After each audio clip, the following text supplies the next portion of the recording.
Lockdown के तीसरे चरण की शुरुआत आज से हो गई है। तीसरे चरण का लॉकडाउन 17 मई तक जारी रहेगा। वहीं चूरू जिला ग्रीन जोन में आने के बाद आज केंद्र व राज्य सरकारों ने बाजारों के व्यापारियों को राहत देते हुए बाजार खुलने की छूट प्रदान की है।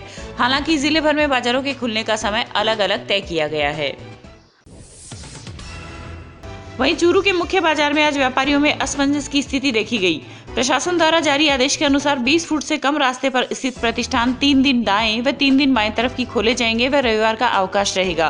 वहीं मुख्य बाजार के व्यापारियों की मांग है कि बाजार को अलग अलग नहीं खोलकर सुबह 9 बजे से लेकर 1 बजे तक पूरे बाजार को एक साथ ही खोला जाए। आज जो जिला कलेक्टर और नगर परिषद का जो आदेश है उससे बाजार में व्यापारियों में भ्रम पैदा हो रहा है। नगर परिषद का जो आदेश चस्पा किया गया उसमें तो बताया गया कि सोमवार, मंगलवार, बुधवार को सिर्फ बाईं साइड की दुकानें खुलेगी, और जो अखबार में आए वो ये है कि सोमवार, मंगलवार, बुधवार को दाईं साइड की दुकान खुलेगी। तो हमारा तो प्रशासन से यही कहना है कि ये भ्रम की स्थिति पैदा क्यों हुई। अगर बाजार खोला जाए तो सुबह से 9 से 1 बजे तक संपूर्ण बाजार खोला जाए, अन्यथा 17 तारीख लॉकडाउन तक संपूर्ण बाजार बंद रखा जाए। अगर व्यापारी 1.5 महीने से अपने घर बैठे हैं तो 14 दिन घर और बैठ लेंगे, कोई बुराई नहीं है उसमें। लेकिन सोशल डिस्टेंसिंग का ध्यान रखते हुए बाजार को सिर्फ संपूर्ण बाजार को सिर्फ 4 घंटे खोलने की अनुमति दी जाए। सिर्फ 4 घंटे, 9 से 1, पूरे दिन बाजार खोलने की कोई जरूरत नहीं है। और ये जो भ्रम की स्थिति बनी है, इस भ्रम की स्थिति को दूर किया जाए कि ये भ्रम क्यों बनाया गया है। इससे व्यापारी असमंजस में, और आज सुबह 8 बजे से लेकर अभी 12 बजे तक प्रशासन का कोई भी अधिकारी बाजार में व्यापारियों को ये पूछने नहीं है कि आपको कैसे करना है, क्या करना है। हमारा तो कलेक्टर साहब से ये कहना है कि इस भ्रम को तुरंत दूर किया जाए। आपका नाम? हरीश बजाज। इस दौरान कुछ व्यापारियों ने दोनों साइड की दुकानें खोल ली थी, जिस पर मौके पर पहुंचे पुलिस प्रशासन ने दुकानदारों से समझाइश कर एक साइड के प्रतिष्ठानों को बंद करवाया। हालांकि दोपहर बाद व्यापारियों के एक प्रतिनिधि मंडल ने जिला कलेक्टर सभागार में एसडीएम अवी गर्ग के साथ एक बैठक भी की। बैठक में व्यापारियों ने एसडीएम के सामने अपनी कुछ मांगे रखी, जिस पर एसडीएम गर्ग ने कहा कि जिला कलेक्टर के आदेश के बाद ही इसमें कुछ बदलाव किया जा सकता है। एसडीएम साहब के सामने हमने व्यापार मंडल की जो बातें थी वो रखी है, और बड़ी संवेदनशीलता के साथ उन्होंने हमारी बात को सुना है। कुछ बातें ऐसी थी जो हमें लग रही थी कि ये अव्यवहारिक है। उन बातों को व्यवहारिक बनाने के लिए एसडीएम साहब ने कल हमें समय का टाइम दिया है। कल आप विजिट करेंगे बाजार में, उनके साथ जो भी दिक्कत आएगी उनको बताया जाएगा, उनका समाधान होगा। सर ये एक्चुअली थोड़ा कंसिडर जितना भी मामला था ये थोड़ा कंट्रोवर्सी का था। इसी बात को समझाने के लिए आज एसपी साहब, एसडीएम साहब के सामने पेश हुए। उन्होंने कल इस बात को पूर्णतः जानकारी लेके और कल इसका फैसला करें। नहीं रहा, स्वेच्छा से जिन्होंने बंद रखी है वो नहीं बंद की है। हमने कोई व्यक्तिगत बाजार बंद नहीं किया है। सरकार का एक आदेश था कि एक दाएं और बाएं खुलेगी, तो जिनका हिस्सा दाएं आ रहा था उन्होंने खोली है, और जिनका हिस्सा नहीं आ रहा था उन्होंने बंद रखी है। इनके बीच में भी जिनका हिस्सा आ रहा था फिर भी नहीं खोली है, तो उनकी स्वेच्छा की बात थी, इसमें किसी की तरफ से दबाव नहीं था। व्यापारीगण जो प्रतिनिधि मंडल था व्यापारियों का वो मिला, उन्होंने अभी हमने जो व्यवस्था की थी वो दाएं बाएं की व्यवस्था की थी। इनका कहना है व्यापारीगण के प्रतिनिधियों का कि भाई दोनों तरफ की साइड को अनुमति दी जाए। तो वर्तमान परिस्थितियों को, कोरोना संक्रमण को देखते हुए ये संभव नहीं है कि दोनों तरफ की हम अनुमति दें।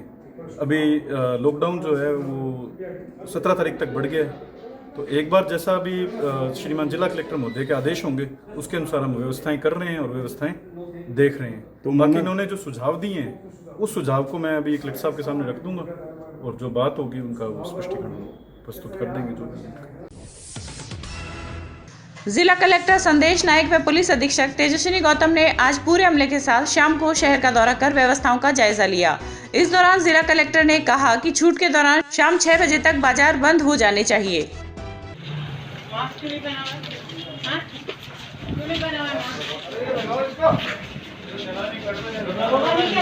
तुम्हारे को कोरोना नहीं होगा।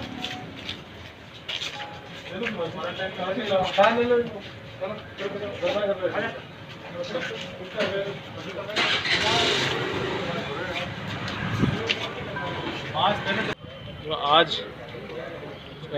चूरू में जो जोनल की परिवर्तन हुई उसके बाद कुछ छूट मिली गई थी, बट ये है कि शाम के 7 बजे से सुबह 7 बजे तक पब्लिक की मूवमेंट के लिए रिस्ट्रिक्शन रहेगा। उसके साथ साथ जो दुकानें जिसको हमने खोली थी वो 6 बजे से पूर्व बंद होगी, और उसकी कंप्लायंस को देखने के लिए और उसको एनफोर्स कराने के लिए मैं और एसपी साहब एक राउंड भी लिए हैं और लोगों को समझाया भी है कि ये जो मेडिकल इमरजेंसी जो घोषित है और जिसके वजह से हम ये लॉकडाउन के भी कर रहे हैं और इसमें रिस्ट्रिक्शंस भी लगाए हैं, इसको कहीं ऐसा नहीं समझ ले कि कि कुछ दिन से केसेस नहीं आ रहे हैं या जोन्स के चेंजेस हो गए हैं, तो उसमें हमने जीत पा ली है। इतना ही सतर्क होना है और उतना ही सतर्क रहना है, और इसमें सोशल डिस्टेंसिंग का पालना भी करनी है और अपना सेल्फ हाइजीन का भी करना है, और जो ये मार्केट्स है, मूवमेंट्स है, उसमें रिस्ट्रिक्शन करना है। जो देश अपने ये सोशल डिस्टेंसिंग को फॉलो किया है और मूवमेंट्स को रिस्ट्रिक्ट किया है, उस कोरोना की जंग में जीत पाई है। तो इसी दिशा में हमें काम करना चाहिए। इस एनफोर्समेंट के लिए हम और हमारे पुलिस की टीम हमेशा सतर्क रहेगी। वहीं राजगढ़ पुलिस थाने में प्रशासन एवं व्यापारियों की बैठक में कई महत्वपूर्ण निर्णय लिए गए। सर्वसम्मति से लिए गए निर्णय के अनुसार सोमवार से रविवार तक अलग अलग ग्रुप में दुकानें खोली जाएंगी, ताकि किसी भी प्रकार की भीड़ ना हो और सोशल डिस्टेंसिंग की भी पूर्ण रूप से पालना हो। वहीं बाजार सुबह 8 बजे से 1 बजे तक ही खुले रहेंगे। इसके साथ ही सभी प्रकार के कॉम्प्लेक्स आगामी आदेशों तक बंद रहेंगे। बैठक में उपखंड अधिकारी इंद्राज सिंह, तहसीलदार पंकज गढ़वाल, एएसपी भरत राज व थानाधिकारी विष्णुदत्त बिश्नोई व व्यापार मंडल के अध्यक्ष पवन मोथा उपस्थित थे। बाजार के अंदर 2 विभाजन किए हैं बाजारों का, जिसमें 3 दिन सोमवार, मंगलवार, बुधवार एक तरीके की दुकानें खुलेगी, और बुधवार, बृहस्पतिवार और शनिवार को एक तरह की दुकानें खुलेगी, और रविवार को जो आवश्यक सेवाओं की सब्जी, किराना और दूध की और मेडिकल स्टोर खुलेगी। वहीं रतनगढ़ में भी आज छूट के बाद बाजारों में चहलकदमी देखी गई। हालांकि कई जगह सोशल डिस्टेंसिंग की अवहेलना पाई गई। वहीं मामले की गंभीरता को देखते हुए उपखंड अधिकारी डॉक्टर गौरव सैनी व तहसीलदार फारूक अली बाजारों में निकले व सोशल डिस्टेंसिंग का पालन करवाते हुए लोगों को समझाइश की। इस दौरान सैनी ने दुकानदारों को दुकान के आगे गोले बनाने, मास्क का उपयोग करने व हाथ धुलवाने की व्यवस्था करने के लिए पाबंद किया। आज हमने निरीक्षण किया कि जिस रूल के तहत दुकानें खोली जानी है, कि जो मार्केट की दुकानें खोली जानी है, और जो 20 फीट से चौड़ी सड़क है, उसमें एक साइड की दुकानें 3 दिन खुलेंगी और दूसरी साइड की 3 दिन खुलेंगी, और जो शॉपिंग कॉम्प्लेक्स के अंदर की दुकानें हैं वो बंद रहेगी। इसका निरीक्षण किया गया तो काफ़ी हद तक चीज़ें ठीक थी, लेकिन कुछ जगह दुकानें 20 फीट से चौड़ी सड़क थी, वहाँ पे दोनों साइड खुली हुई थी, उनको बंद करवाया गया।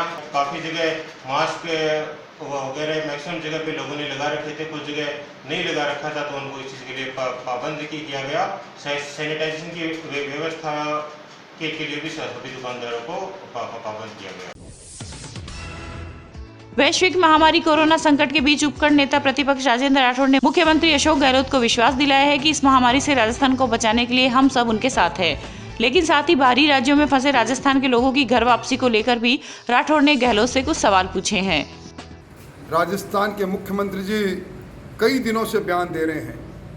केंद्र सरकार ने जब प्रवासी श्रमिकों को लाने के लिए राज्य के निवेदन पर ट्रेन स्पेशल चलाने के से लेकर सारे प्रकार की सुविधाएं पुनः बहाल कर दी। अब बगले झांक रहे हैं मुख्यमंत्री, उप मुख्यमंत्री बयान दे रहे हैं कि केंद्र सरकार इसके लिए सारी राशि वहन करें। मैं समझता हूं कि ये कर्म, ये धर्म केंद्र हमारी राज्य सरकार का है। आज लगभग 14 लाख श्रमिक जिन्होंने रजिस्ट्रेशन ऑनलाइन किया है राजस्थान सरकार के उस ऐप के साथ, आज इंतज़ार कर रहे हैं, और दुर्भाग्य से 14 लाख में से 14,000 मात्र अभी राजस्थान में प्रवेश किए होंगे, वो भी अपने अपने वाहनों से बहुत बड़ी मात्रा में धनराशि देकर महंगी वाहन को लेकर यहाँ आ रहे हैं। ये दुर्भाग्य है कि राज्य सरकार को इसमें संज्ञान लेना चाहिए कि ये वैश्विक महामारी, इसमें कोई राजनीति की गुंजाइश है भी नहीं, हम करना भी नहीं चाहते, परंतु राजनीतिक चश्मे से मुख्यमंत्री जी अगर कोई बयान जारी करेंगे, केंद्र सरकार पर पत्थर फेंकेंगे और हमारे कार्यकर्ताओं को बिना कारण से गिरफ्तार करने की कोशिश राजस्थान की पुलिस करेगी, तो हम उसका मुकाबला करेंगे। जिला मुख्यालय पर भाजपा कार्यकर्ताओं ने पीएम केयर्स फंड में घर घर जाकर सहयोग राशि एकत्रित करने के अभियान को आज फिर से प्रारंभ किया है। ज्ञात रहे कि पिछले 33 दिनों से शहर में कर्फ्यू की वजह से इस अभियान को रोका गया था। उपनेता प्रतिपक्ष राजेंद्र राठौड़ ने आज अपने आवास से भाजपा शक्ति केंद्रों के कार्यकर्ताओं को इस कार्य के लिए रवाना किया। ये कार्यकर्ता पीएम केयर्स फंड के लिए जन सहयोग से राशि एकत्रित करेंगे। चूरू जिला चूंकि कोरोना फ्री हुआ है, ऑरेंज कैटेगरी में जिला है, इसलिए कर्फ्यू हटा है। कर्फ्यू हटते ही पीएम केयर्स के अंदर और आरोग्य सेतु के ऐप के साथ लोगों को जोड़ने के लिए हमने अपने अभियान को तेज़ किया है। आज सभी शक्ति केंद्रों को आरोग्य सेतु के साथ जुड़ने के लिए प्रत्येक बूथ पर 40-40 लोग उससे डाउनलोड करें आरोग्य सेतु को। वह PM केयर्स में हर घर से मात्र 100 रुपये इकट्ठा करने के लिए हमने टीमों को रवाना किया है। भारतीय जनता पार्टी का संकल्प कोई भूखा ना सोए, इस वैश्विक महामारी के अंदर सेवा के भाव से हम लोग सारे कार्यकर्ता लगे हैं। इसी की श्रृंखला के अंदर आज फिर चूरू के कार्यकर्ताओं ने इस अभियान को आगे बढ़ाया है। भाजपा कार्यकर्ता कोविड-19 को लेकर प्रधानमंत्री केयर्स फंड में जिले से 1 करोड़ 37 लाख रुपए जन सहयोग से डोनेट करवा चुके हैं। इसी के साथ ही कोविड-19 को लेकर सजगता और सतर्कता को लेकर बनाए गए आरोग्य सेतु ऐप को भी डाउनलोड करवाने की जिम्मेदारी कार्यकर्ताओं को दी गई है। सादुलपुर में इन्नमा ऑर्गेनाइजेशन की ओर से भगवानी देवी अस्पताल में आज कोरोना वॉरियर्स रक्तदान शिविर का आयोजन किया गया, जिसमें रक्तदाताओं ने लॉकडाउन और सोशल डिस्टेंसिंग की पालना के साथ कुल 105 यूनिट रक्तदान किया। इस दौरान विधायक डॉक्टर कृष्णा पुनिया, नगर पालिका अध्यक्ष रजिया गहलोत, भाजपा के वरिष्ठ नेता राम सिंह कसवा व थानाधिकारी विष्णुदत्त विश्नोई ने शिविर का अवलोकन किया। पहले तो मैं दानदाताओं को धन्यवाद देती हूँ। रक्तदान महादान हमेशा बोला गया है और ये किसी की ज़िंदगी बचाने के काम आता है और इसका रंग लाल है और इसमें कोई धर्म नहीं है। एक तो बहुत अच्छी खासियत ये है और लॉकडाउन के चलते कोरोना वायरस के मरीज काफ़ी संख्या में बढ़ रहे हैं और ऐसे में इनका जो रक्तदान शिविर लगाना, रक्तदान करना, ये तारीफ के काबिल है और मैं इन सबको धन्यवाद भी देती हूँ और बधाई भी देती हूँ इस नेक कार्य के लिए। राजलदेसर की सामाजिक संस्था श्री यूनियन क्लब के द्वारा आज जरूरतमंद व्यक्तियों को 200 राशन किट का वितरण किया गया। कस्बे की यूनियन क्लब अतिथि भवन में आयोजित वितरण कार्यक्रम में कांग्रेस जिला अध्यक्ष भंवरलाल पुजारी ने मुख्य अतिथि के रूप में शिरकत की। इस मौके पर नायब तहसीलदार सुभाष कुलहरी, थाना प्रभारी सुरेंद्र कुमार राणा, कांग्रेस नगर प्रभारी एडवोकेट गोविंद कठोर व यूनियन क्लब के मंत्री खेमचंद बर्डिया के सानिध्य में प्रशासन के सहयोग से राशन किट का वितरण किया गया। यूनियन क्लब राजलदेसर के तत्वाधान में आज राशन किट का जो जरूरतमंद परिवार है उनके लिए रखा गया है, मुझे उसमें आने का मौका मिला। पहले भी इस क्लब की तरफ से इस तरह की गतिविधियां करते रहे हैं। ये सभी पदाधिकारी, इससे जुड़े हुए सभी भामाशाह सभी धन्यवाद के पात्र हैं। और राजलदेसर में स्वयंसेवी संस्थाएं, यहाँ NGO, यहाँ के सारे भामाशाह, यहाँ पे गौ सेवा के सभी प्रतिनिधि, पॉलिटिकल पार्टियों के सभी प्रतिनिधि, सभी धन्यवाद के पात्र हैं कि मिलजुल करके यहाँ पे काफ़ी दिनों से इस वर्तमान समय के अंदर ज़रूरतमंद परिवारों तक पहुँच रहे हैं। उनको राशन की जहाँ आवश्यकता है या दवा की आवश्यकता है या गायों को हरा चारे की आवश्यकता है या पशु पक्षियों को किसी दाने की आवश्यकता है, तो सब मिलजुल करके एक समभाव से सामाजिक समरसता का वातावरण पैदा करते हुए यहाँ काम कर रहे हैं। मैं सभी को बारंबार धन्यवाद देता हूँ। वहीं राजलदेसर के राजकीय चिकित्सालय में आज सामाजिक कार्यकर्ता सांवरमल शर्मा द्वारा 10,000 रुपए की लागत से कॉटन बैंडेज उपलब्ध करवाई गई है। इस दौरान स्वर्गीय राजकुमार फोगला के पुत्रों द्वारा स्कैनिंग मशीन भी भेंट की गई। इस मौके पर कांग्रेस जिला अध्यक्ष भंवरलाल पुजारी, चिकित्सा प्रभारी डॉक्टर संजय बुंदेला आदि उपस्थित रहे। आज यहाँ राजलदेसर चिकित्सालय में फोगला परिवार से स्वर्गीय राजेंद्र प्रसाद जी फोगला, जो पूर्व में दैनिक भास्कर के संवाददाता भी रहे हैं, उनकी स्मृति में उनके परिवारजन ने आज ये इस कोविड-19 के तहत कोई भी यहाँ व्यक्ति पेशेंट आए तो उसकी प्राथमिक जांच के लिए ये उपकरण भेंट किया है। डॉक्टर साहब को मैं इनके लिए ईश्वर से प्रार्थना करता हूँ और साधुवाद देता हूँ कि इन्होंने बहुत ही पुनीत कार्य किया है। जिस बात की इस अस्पताल में आवश्यकता थी उसको उन्होंने पूर्ति की है। निश्चित रूप से आने वाले रोगियों के लिए ये लाभान्वित होगा। मुख्यमंत्री अशोक गहलोत के जन्मदिन पर रविवार को राजस्थान मुस्लिम वक्फ बोर्ड के अध्यक्ष खानुखा बुद्वाली ने 500 जरूरतमंद लोगों को राशन किट वितरित किए। वहीं इसी क्रम में NSUI के राष्ट्रीय संयोजक आकिब खींची के आह्वान पर NSUI के कार्यकर्ताओं ने विभिन्न स्थानों पर पक्षियों के लिए परिंदे लगाए। देखिए, सम्मानीय अशोक गहलोत जी का जन्मदिन था, तो उस जन्मदिन को मनाने के लिए आज करीबन 500 किटों का जो खाद्य सामग्री का वितरण जो है बुधवाली, पड़ियारा, भोजासर, सावंतिया, हरी जो जो नायकों की ढाणी और मेघवालों की, फिर कणवारी, बैणासर, अन्य गांवों में इस तरह से खाद्य सामग्री का, जिससे आम आदमी को ये लगे कि सम्मानीय मुख्यमंत्री भी चाहते हैं कोई व्यक्ति भूखा ना सोए। और आज जन्मदिन पे यही एक सबसे बढ़िया चीज़ रहेगी और खुशहाली रहेगी। जब इंसान के पेट में जब अन्न जाता है तो हमेशा मुस्कुराता है। और सम्मानीय अशोक गहलोत जी सबके दिलों की धड़कन और राजस्थान की आवाम जो दिल से चाहती है वही आज यहाँ इस ग्राम में, जो मैं वक्फ बोर्ड की हैसियत से आज जिस तरह का वितरण किया गया, और मैं सम्मानीय अशोक गहलोत जी की दीर्घायु की कामना करता हूँ। सरदार शहर में रविवार को शाम 4 बजे अचानक आई काली पीली आंधी के कारण कस्बे में एक बार अंधेरा छा गया। वहीं राहत की बात यह रही कि तेज आंधी के बाद बारिश आने से मौसम सुहावना हो गया। हालांकि बारिश के कारण शहर में कई इलाकों में पानी भर गया। सरदार शहर के भानीपुरा गांव के पास मेगा हाईवे पर रविवार को एक दूध से भरी पिकअप ट्रक में घुस गई, जिसके कारण पिकअप चालक घायल हो गया। वहीं हादसे के कारण पिकअप का अगला भाग भी क्षतिग्रस्त हो गया। चूरू जिला मुख्यालय पर वार्ड नंबर 26 में व्याख्याता खुर्शीद गोरी के घर में चोरी की घटना सामने आई है। गोरी के अनुसार लॉकडाउन से एक दिन पहले परिवार के साथ जयपुर गए थे, फिर लॉकडाउन के दौरान वहीं फंस गए। कल रात ही परमिशन लेकर चूरू पहुंचे हैं। घर पहुंचने पर घटना का पता लगा। खुर्शीद गोरी की माने तो लगभग 8 से 9 लाख का सामान चोरी हुआ है। वहीं सूचना पर कोतवाली पुलिस ने घटनास्थल का मौका मुआयना कर मामला दर्ज कर लिया है। लॉकडाउन से और एक दिन पहले मैं जयपुर गया था परिवार के साथ, और घर पर लॉक लगा हुआ था। और कल किसी परमिशन के द्वारा मैं इत्तेफाक ही अपने घर को संभालने के लिए आया तो देखा कि मेन गेट का लॉक वैसे ही लगा है।